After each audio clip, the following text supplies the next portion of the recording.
बोलिए छठी मैया की, बोलिए सूर्य भगवान की, बोलिए गंगा मैया की।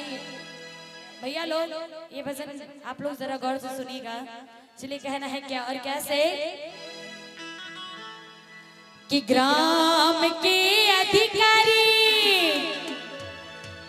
तो है बड़का भैया हो,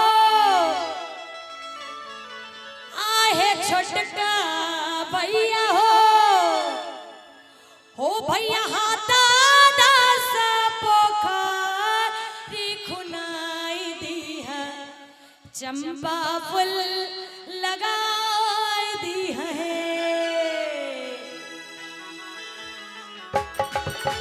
ताली चाहूंगी, सभी का साथ चाहूंगी इस भजन में। जय हो।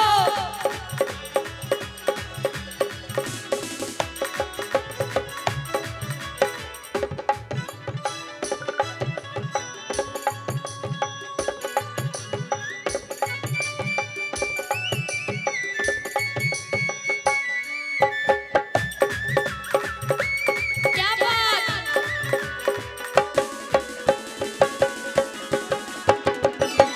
ग्राम के अधिकारी तो है बड़का भैया हो, ग्राम के अधिकारी तो है छोटका भैया हो, आहे छोटका भैया हो। और चाहूंगी कि एक बार जितने बड़े भाई और छोटे भाई एक बार खड़े हो जाइए, एक बार कुर्सी छोड़ दीजिए। कहते हैं जिसका अंत भला तो उसका सब भला।